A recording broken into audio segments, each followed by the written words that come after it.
Sci-Fi Rundown Wednesday.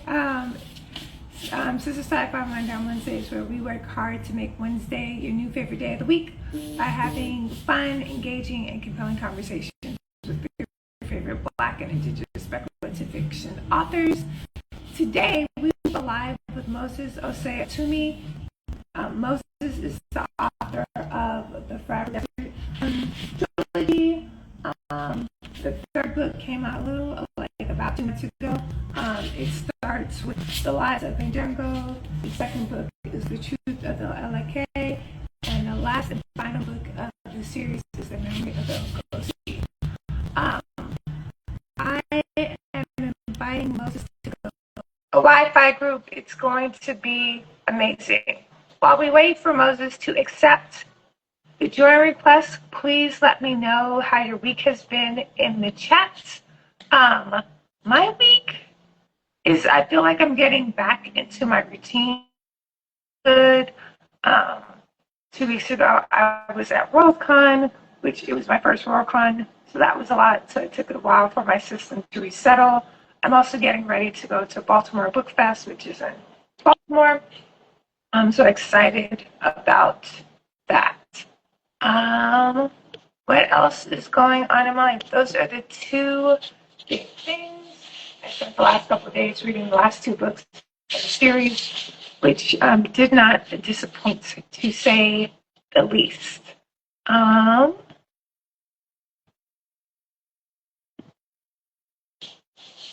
have been busy fulfilling orders.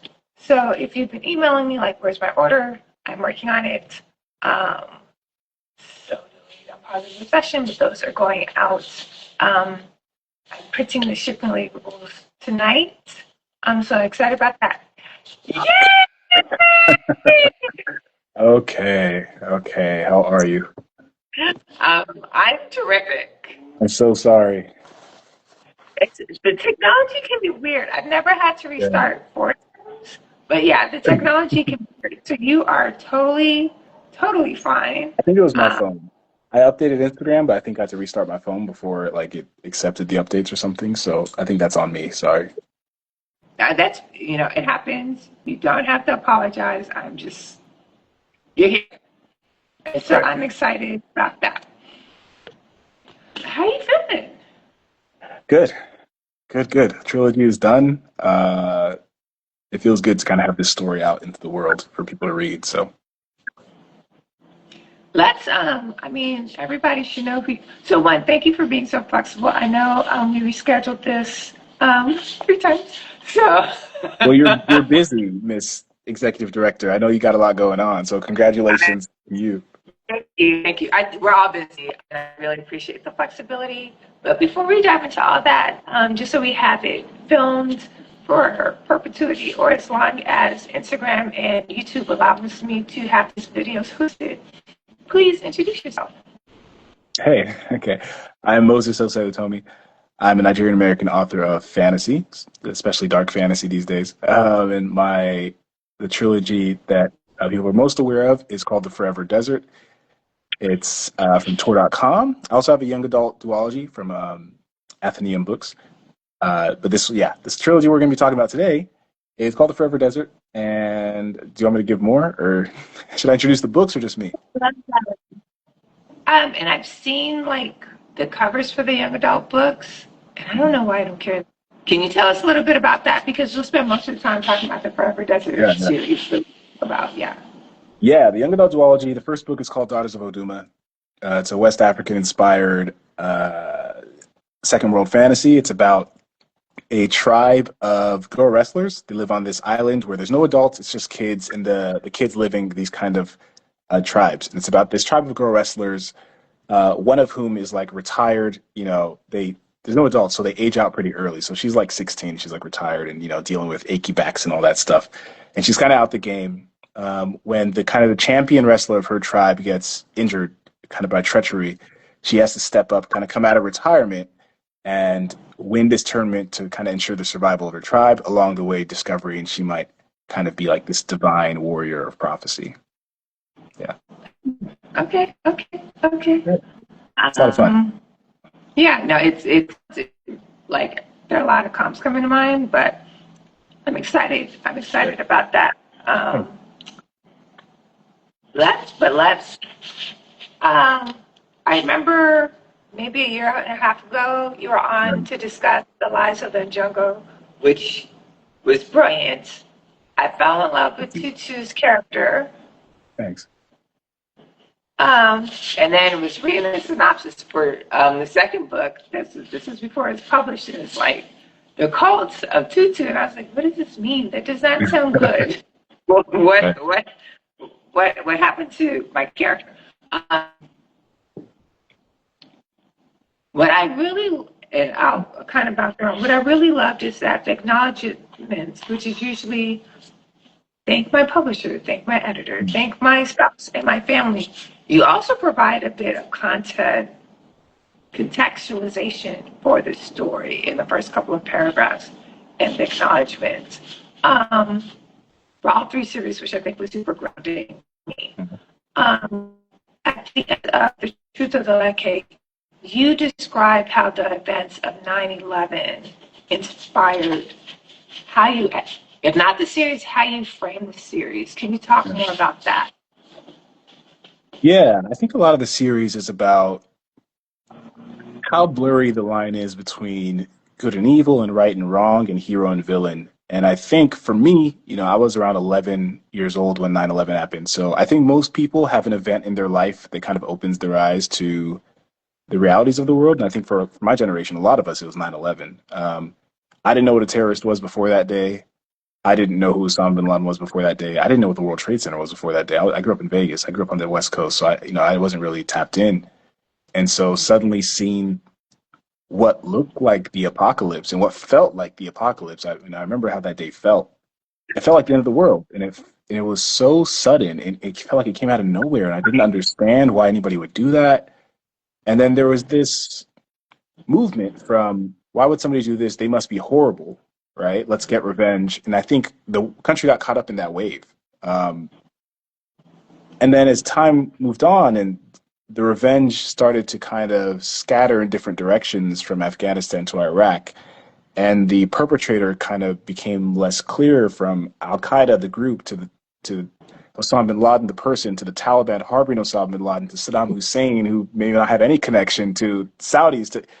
It all became so scattered and nebulous.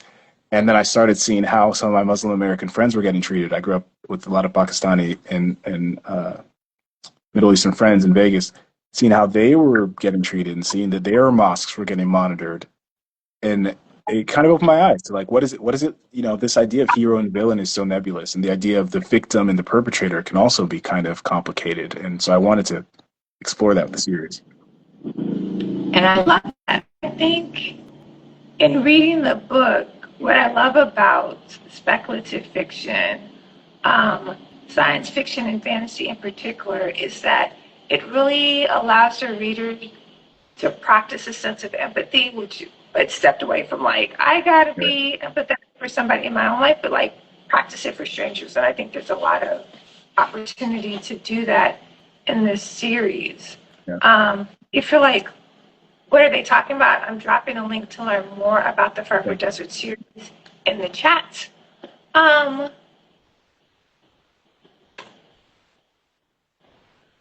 Osi, and I'm going to. Don't worry about it. Don't worry about it. In the third Ethike. book, Ethike. They cry like Sterling K. Brown, which means, which I loved. It was beautiful to see Black male characters, West African male characters, cry so freely. And I'll say it kind of had a bit of shame around it. Ethike kind of like, it's free about it. Tell me about that process of writing characters that cried. Yeah, I think honestly it grew organically. There's a paragraph when Tutu first thinks about crying and what the messaging he's received around it is from his mother. And I think if you're a person, especially if you're a Black person in this country, especially maybe if you're a Black male, I think you've received messaging about crying and what it means and what it communicates. And I thought so much about what it meant for somebody in Tutu's world to cry, to somebody who doesn't have regular access to water and what water means to them and what the idea of seeing water leak out of a face kind of wasted might feel like to somebody from that world. And to me, it became kind of emblematic as the series moved on of what water means to these people. And water, maybe as you know by the third book, kind of also has some overlap with what power means in this society and what resources mean in this society. And so it became an important reflection, I think. And so, Osi is from a society that has water. They are a relatively successful society, but they're also dealing with their own kind of oppression. And so I think with Tutu, where water is crying is almost unthinkable because it's so precious. We're so far away from a position where crying isn't immediately kind of death in a way, like isn't a big sacrifice. OC's a little different. Like his society, he can get water regularly. He isn't constantly oppressed. The people in his society aren't just trying to survive; they're able to thrive. There's a university, and so there's the freedom that comes with that to be vulnerable, right? Not fully, right? I think that's where the shame comes in. I mean, he thinks, yeah, I'm crying, but like, look what we're going through. Look what other people are going through. Look at the society. I mean, it feels there's some guilt there. And then, of course, we get to Ethike, who lives in a kind of a amazing society, a metropolis at the peak of its civilization. So crying's no big deal. He feels free. He doesn't feel vulnerable, like unnecessarily vulnerable by crying. And I think for a lot of Black men, I think that's the thing. I grew up. I'm not going to front. I grew up pretty fortunate. My parents cared about me a lot. A very fortunate upbringing. But when I meet Black men who didn't, and I see our different attitudes towards crying, and I think I understand why. It is a vulnerable thing to do, and it's not always smart to be vulnerable, especially I think for certain people who've been in certain situations. And I like because I almost think about like the Maslow hierarchy of needs and then being able to tap into that vulnerability. And it also kind of ties into like each main character's relationship to trust and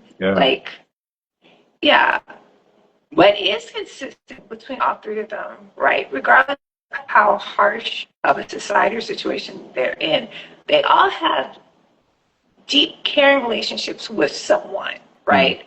So Tutu, it's his mom. With Osi, it's his best friend. With Ethike, it's his niece, right? Which he's chosen to be a caretaker for. Why? And I think through those relationships, we learn so much about the humanity of these main characters. Why were those relationships and writing those relationships so important to you, and why was that so consistent throughout the series? I think you nailed it. I think a lot of it is to show the humanity. I know, with a novella, you don't have a ton of space. And so I think where these novels, you would have a whole cast of characters. You'd have a whole supporting system that these characters interact with in some way. Each aspect of the system would show a different aspect of their personality. In one context, they're the big brother. In one context, they're the mentor. In one context, they're the young learner, up and comer, so you get to see them in these spaces.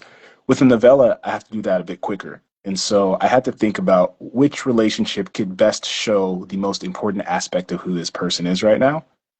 And Tutu is a child. The most important aspect of him for that book to work is that he's a pretty innocent kid who doesn't really know a ton about the world. And so I could have given Tutu a little brother he takes care of, but that would have shown a different side of him. A little more competent, a little more savvy, he has those things in him as you see later. But to define him early, I think, it's the child in him. And I think for Osi, he's an idiot. To be honest, he's a bit of an idiot. And like having a smarter best friend kind of defines him as an idiot. You're like, oh man, this kid he's struggling. He's trying to get it all together. And for Ethike, he's just a very moral, sweetly naive thinker type person, And so seeing him with Uwe, who is somebody you have to take care of, but also somebody who's a bit kind of more street smart than him in a way, kind of reveals that aspect of him. It's so true. So early in the third book, Ethike gives money to a beggar, right? And not only gives money to, didn't like here toss the 50 cents in the street, but gave it to him, prayed for him, and it's like, I don't know I'm not even worried about what you do with this money. And his niece is like, there's some shenanigans going on. Yeah. Right. And we see that there, like in the book, we see that there's shenanigans going on, and Ethike doesn't care. Right. Like Etike's favorite quote in the book is, trust is the one currency, the more you the more you spend it, the more it doubles. And that made me almost fearful for his character. I'm like, don't be so maybe it's true. Like I wanted him to be right. I'm afraid if he was wrong. Right. Yeah. That's well put. Yeah, Ethike. So I can tell you how he came about. I really struggle with him. I struggle with Osi a lot, but I think not as much as Ethike, because Osi, I could get the book. The book was working. I just couldn't. I had to fine tune Osi a bit. With Ethike, I couldn't get the book to work because his naivete is very tough to make believable, and it's very tough, especially in this world. This is, like you said, this is not a world that's kind to weak people. And so it was hard for me to justify making him so good, kind of, and so naive. And then I had this interaction. You're the first person I'm telling this story, but it was like the real inspiration behind the character. I had to get my car fixed. I had to get something, tires or oil or something. And I went to the mechanic, and I was waiting. He took care of it. It was all done. And he's like, he told me how much it cost, and I didn't have cash on me. He wanted cash, so I need to go get cash. And I was like, where's the nearest ATM? And he told me it was like a mile and a half away. And I was like, all right, well, let me go walk. I'll be right back. He's like, no, take your car. And I was like, but I could just drive away. I could just leave. I don't have to. He's like, you're a good guy. You'll be all right. And I was like, that's it. It's just an endless, undaunted, unshakable belief in the goodness of others that it's not even naive is like it's a simplification of it. It's different. And I think when I saw that, I was like, oh, this is my character. Like, I remember that guy he was like this, he had an amazing story. He was this Vietnamese immigrant. He told me about his life. He came over, he went through a pretty rough life. A lot of the wave of early Vietnamese immigration, they weren't coming here just because everything was chill. They were going through a lot of tough things. And so to come from that, to come from war, to come from horrible things happening, and still just trust that any kid you meet on the street is going to pay you fairly after you've given him his car. Like, it was really inspiring, honestly. Yeah. Thank you for that, because it grounds like what feels like an unbelievable aspect of Etike's character in reality, right? Yeah. Then it also gives me permission to what would it be like to move in the world and deeply and earnestly believe in everybody's best intentions, right? Yeah. And I think that's kind of the discussion of this last book. It's tough, man. I wish I were more like Ethike in some ways. It's tough. I think, especially all of us have been through stuff. And I don't even want to pretend I know what it's like for Black women. Moving through this world, and so y'all have every reason to be mistrustful and every reason to be defensive. And I don't ever blame people when they are that way. I just also admire people who somehow don't become that way. It's not because they're dumb. I think he's not a dumb guy. He's a scholar. It's different. And that guy, my mechanic, wasn't a dumb guy. I don't know how to fix a car. He's a smart guy. He immigrated here and he made a life for himself. It's just, you kind of have to, at some point they made a decision of this is how I want my life to be. And I'm sticking to it, Right. No, I agree with that. I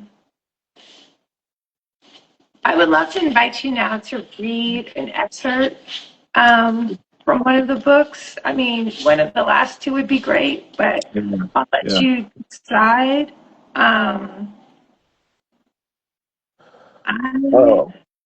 trying to. Yeah, go ahead. Sorry. Go ahead. I haven't done any public readings from book 3 yet. I have book 3 here, so I can read from it, but I'm gonna have to think. You can talk while I think about where I should have. In the very big things that resonated with me, right? In the very beginning, Ethike talks about why he's excited to research the story of Osi, right? It's a bit of a spoiler if you haven't read book 2, but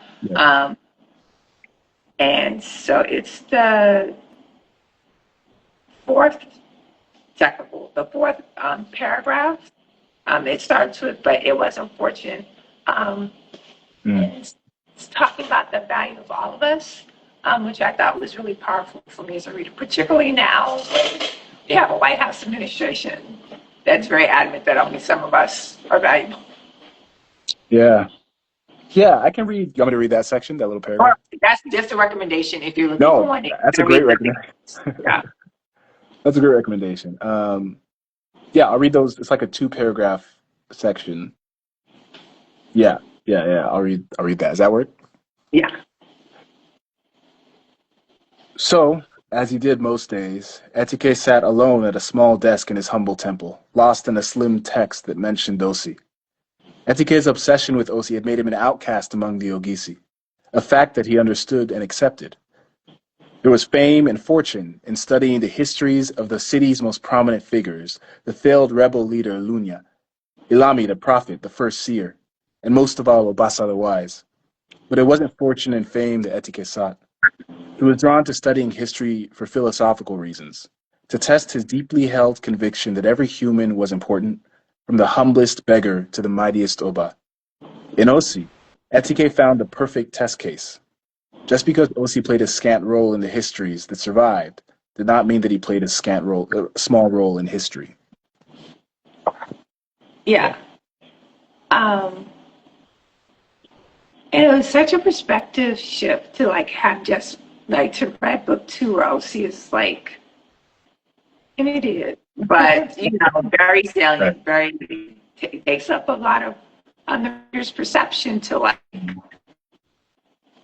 now in history. Was that always the intention as you tracked the series that Osi would be less prominent? Because when we started book 2, Tutu is still very big. Right. The story has been twisted, but Tutu is still very big, right? Yeah. To some extent, when I started these books, each book I would have I knew what emotion I wanted the reader to feel at the end, and I had a general sense of how that might lead into the next book, but it wasn't until I wrote typically the first couple of drafts that I understood, okay, this is what it means for this character. And so with Osi, I think after writing, when I had his character pinned down, I had the story pinned down, is when I really realized probably, a lot of the world building in this series happens off the page. So, so when I finished the second book, there's 500 years of world building that happens in my head before I start the third book. And I just thought about what he was and who he was. And probably I have a canon version. I have a version of how Osi's life went after the pages end that, the reader doesn't need to have. Everyone can have their own version, but that's kind of how I got to where I got to the beginning of the third book, where I said he, probably didn't have a good end. It was probably kind of anonymous, and there was a play in New York called Suffs. I'm a huge fan of it. It's a musical. I'm a big musical dude, and it's about Alice Paul, who fought for women's suffrage. She was one of the of the white women who fought for women's suffrage. She was one of the leaders of it. And I learned after I watched the show that she died and was buried in an unmarked grave. She was so anonymous and so impoverished by the end of her life that it wasn't until decades later that people realized what she'd done, and she kind of became a historical figure. And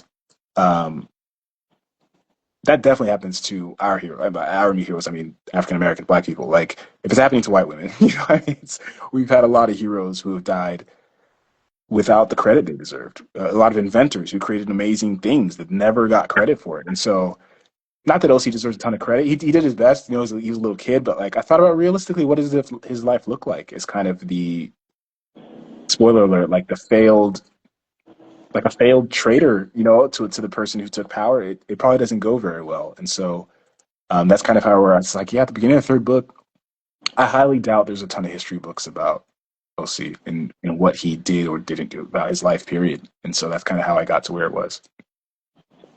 Right. Which makes me want to talk about the Ethike in the second book in particular. But I want the reader to experience that on their own, so I won't do that. So my next question is the trilogy together. What?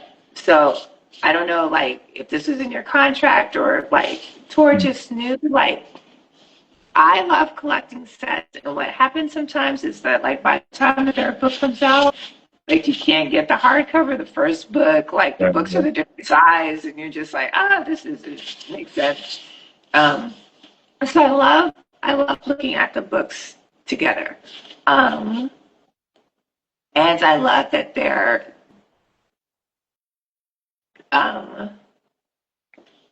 you get, for me as a reader, I'm going to say this, I felt like I got the punch of Dune with like less of an investment in time because they're shorter, right? Yeah. How was it? And fantasy books tend to be tombs. So how is it taking like that, like wanting to take readers through that emotional journey in a novella format? Yeah, I will. I don't think MFAs are that important, to be honest, to being a good writer. I will, though, credit my MFA experience for teaching me the value of brevity and teaching me what can be done in a small space. I didn't really think of. I grew up on epic fantasy, which is always long. It wasn't until I got to grad school that I read incredible stories that were much, much shorter, and it kind of made me think differently. And I'm full on team short train. Like I really don't like wasting. I will never hope, knock on wood. I'm gonna jinx myself. I'll never write a 1,000-page book. It's not something that appeals to me. I don't think that's how I tell stories. And so I think at the end of the day, I have to think about like what is the point of a book? Like the books I love most, what do I remember most about them? And it's the emotion. It's specific moments, it's the emotion. It's never the 5-page description of food. Like it's never the 3-paragraph long description of a skirt or clothes. That for me specifically, I know some readers do dig that, but for me, that's not what appeals to me about the books I love. And so I was like, well, yeah, what happens if I cut all that stuff? You know what I mean? I only keep the essentials. The first book really does follow a kind of typical quest format. You get the campfires at night together, you get the big epic battle, you get all of that, but you don't get some of the stuff that I didn't feel was adding to the story. I mean, you get enough description to have a sense of the characters, but I don't belabor it. And so the whole time I knew that I could tell what feels like epic fantasy without like an epic page count, to be honest. Right. And I love that, right? I mean, I love the size of the books. Mm-hmm. And a part of me also hopes that you do write this together, and I don't know why, right? Because when you're like, yeah, I have like off page the backstory of what happens to Osi between book 2 and 3. I'm like, oh my God, I want to know that. I want to know like where does he hang out in the Faber Desert? Like how does he navigate the Citadel? Like what happens to his best friend? Does he die? Like what does his mom have to say? I know his mom had so much to say. Right? So much. Right. So much to say. Right. I love this series as it is now. Right. So I would not change any of this series. But also the idea of you writing epic fantasy, and also I'm not your editor, so don't listen to me, but is also very exciting. So yeah. I would write like a 300, 400 page. I just saw some of the comments. Under 500 pages for sure. There's no way I'm writing a 600 to 1,000 page thing. It's not in me. I also don't write fast enough. If I wrote a 600 page book, it would come out, it would come out decades from now. I'd be so slow. So. Okay. I'll take your word for that. How has the reception been? And when I say reception, like events, the blurbs, I don't know. I felt like the lies, I think somebody at Tori emailed me. I actually read it and fell in love with it. And then I was like, wow, these blurbs are amazing. Right? So like a process. So like the book tours, the blurbs, like how have you felt the reader responses, the reception to the series has been, especially now that the third book is out? I feel so relieved, and I feel so grateful. I feel so grateful because there's like writing. Writing is a weird task. You spend a lot of time in. Somebody called it like hallucinating on cutouts of trees, like tree shards. It's just this like thing that you're pouring out of your head. And you don't know if it makes sense to anybody else. And so it'll always be gratifying to me that it does. Like, I don't think I'll ever be able to take that for granted. Anytime somebody says they connected with the work or they enjoyed it, like I'm blown away genuinely because I'm like, well, I was just freaking out and I wrote it down and you were able to connect with it.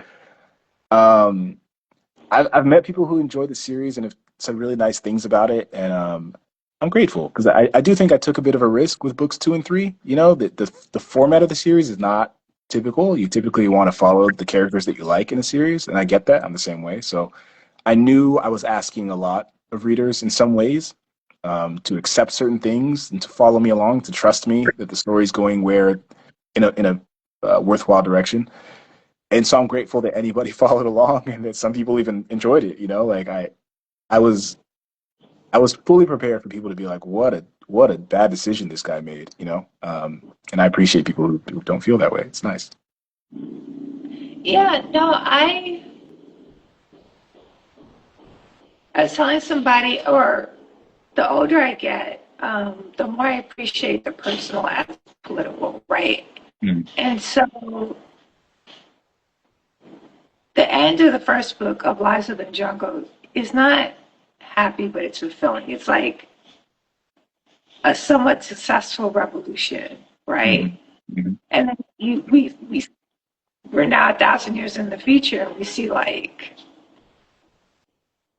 and humanity, right? Like you have a successful revolution and humanity. So we see it in humanity, but also we see it from like a very different point of view, right? And I think that was super insightful and would not be the same if it was like we come to book 2 and it's the next day, right? Right. Yeah.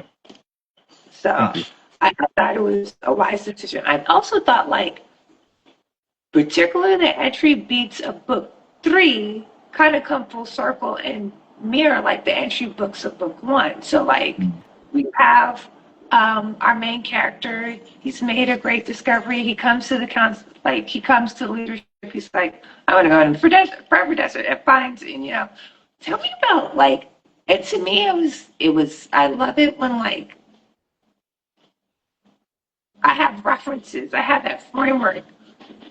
How was that decision for you to take a lot of those beats from book 1 and bring them to book 3? Yeah, I knew book 3 needed to do a lot. When I went into it, book 2 was the hardest book to write. I wrote so many drafts of that book. When we had our last interview on Lies, I was deep in edits on book 2, and I was not a person.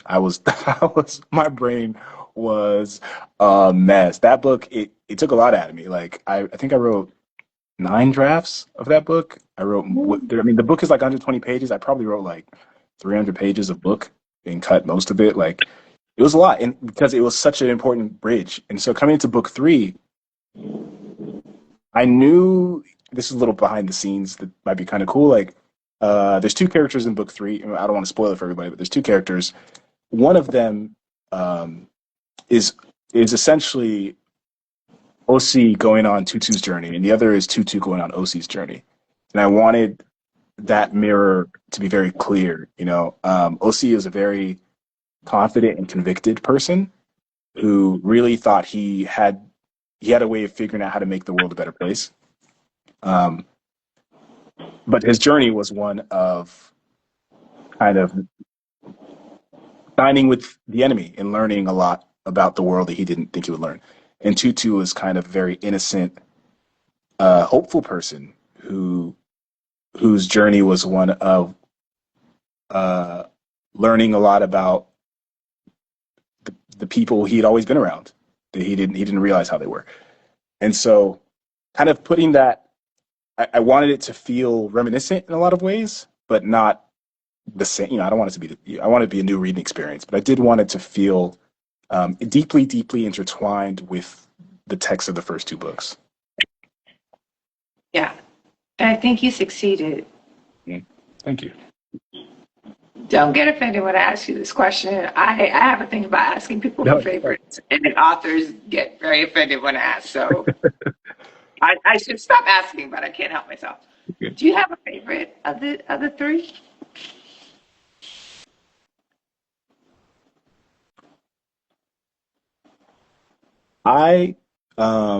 I'm the most protective of Osi. As weird as that sounds, because he's such an asshole, but like I feel like Tutu had so many people to protect him. You know, he had the cousins and he had the blind man. He had a lot of people. He had his mom's prayer, which I think prayer can be protection. I think his mom's prayer at the beginning was a form of protecting him. Osi was kind of thrown to the wolves. You know, he really didn't have anybody protecting him, and so I do feel a little protective of him. Um, yeah, they each I don't know. I'm sure every author gives you the same. They're all my babies. You know, they're all my whatever. But like, and they are, and I resonate with each of them in different ways. But I'm the most protective of Osi. Yeah. You know, I understand that. I think like I don't know why OC was so dogmatic, right? Yeah. But part of me like appreciated like that conviction. And there was a second in the book where I'm like, oh, this is gonna work out for OC. Like you know. And then it doesn't. And then it really doesn't. Right. So I can understand being protective of OC and yeah. Yeah. And what the Yeah, truth of go ahead. and I kind of say in the acknowledgments that like I would like to think I'm Tutu, but I worry that I'm Osi. You know, and I think that's why I'm protective of him because there's a part of me that's like I think we all think we're doing the right thing. You know what I mean? Yeah. Like it's tough with Osi because he's dumb and you can see it as the reader, especially if for adults. You know, he's a teenager. You know, like I think of the things I did as a teenager, the things I was 100% convicted of as a teenager. You know, a lot of it Yeah. wasn't great. You I know, so figured OC is dumb. I read him as stubborn. Mhm. Yeah, that's a better way to put it. I know. But I'm and a maybe reasoner. they're one and the same. But I really You're just right. yeah, just like and you know and when you have less points of data, it's easy to be stubborn, right? Like of Right. course I know like Yeah, right. Yeah. So I think that's where the protection comes from. Yeah. that makes sense. Zara, and looking at the series of word letters, it could be lots of different pronunciations. So I apologize if you prefer I pronounce it differently. It says, I think the framing adds so much to the reading experience. The sum is greater than the parts situation. So I agree with that. Thanks. Yeah, thanks, Desiree. Um, the series is complete. It's absolutely beautiful. I think I'm going to ask this. What's next? What's next in terms of your writing?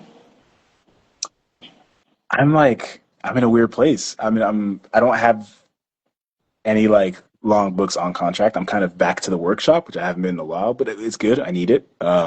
So I'm working on a book. It's too early to like say anything about it, to be honest. But I'm excited about it.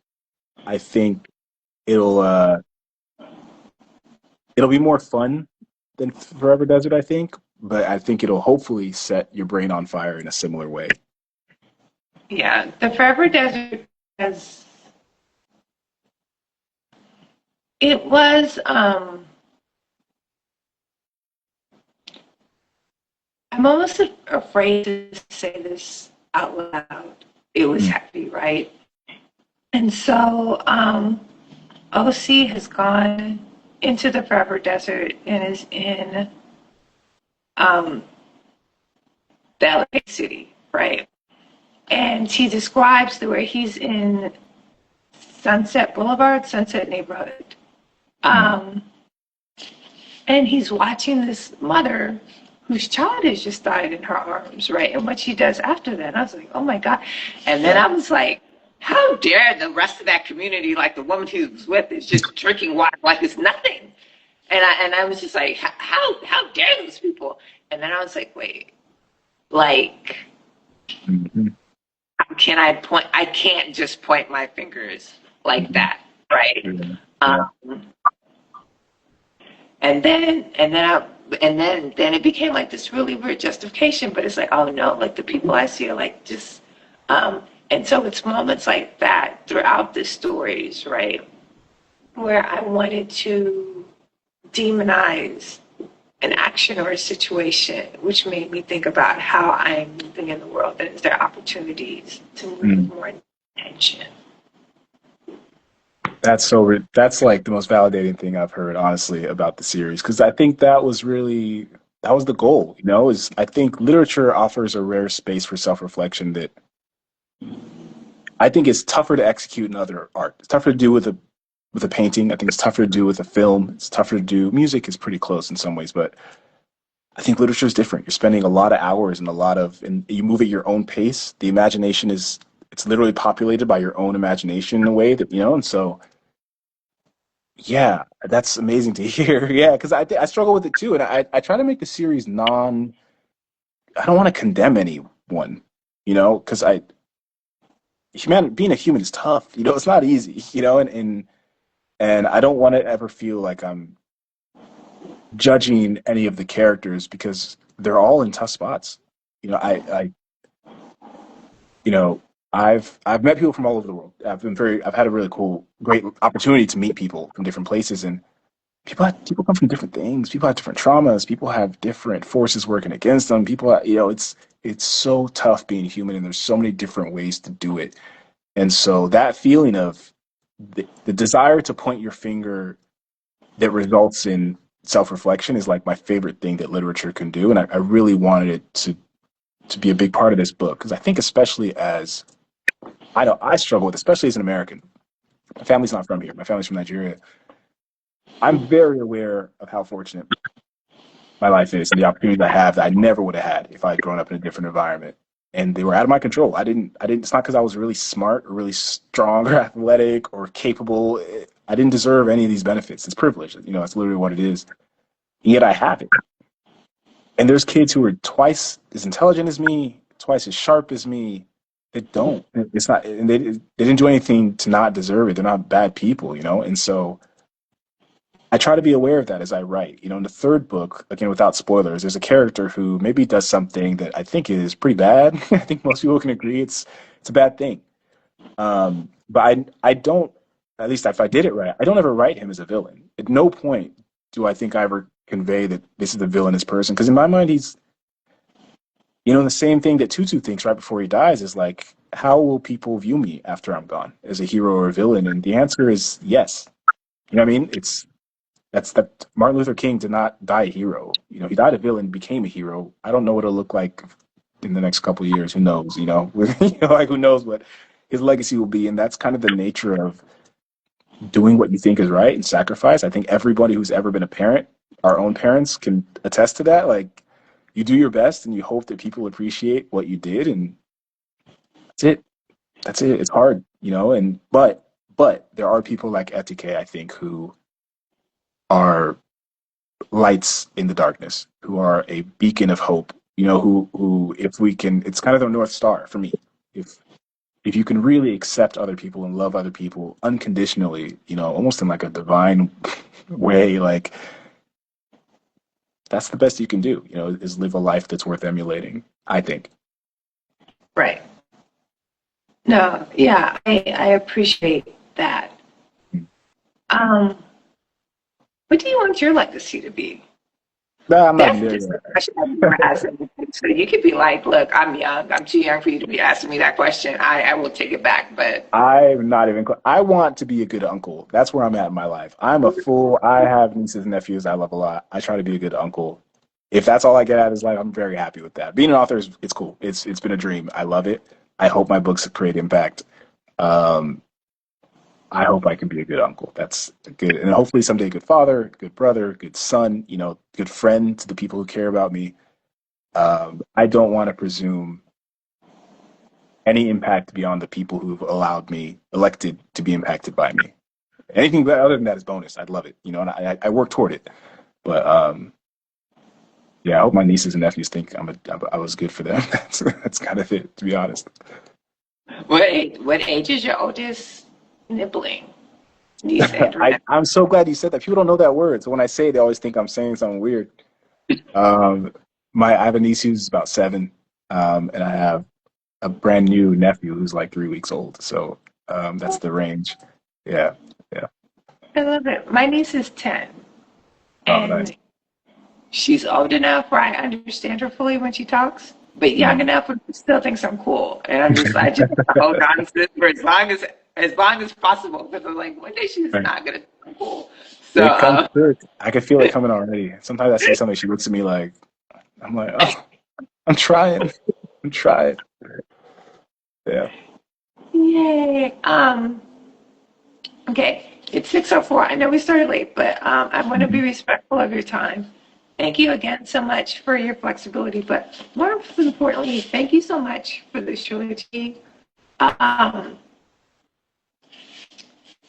because emotions are real, and I appreciate like that they were with intention. So I felt held as a reader, but not babied.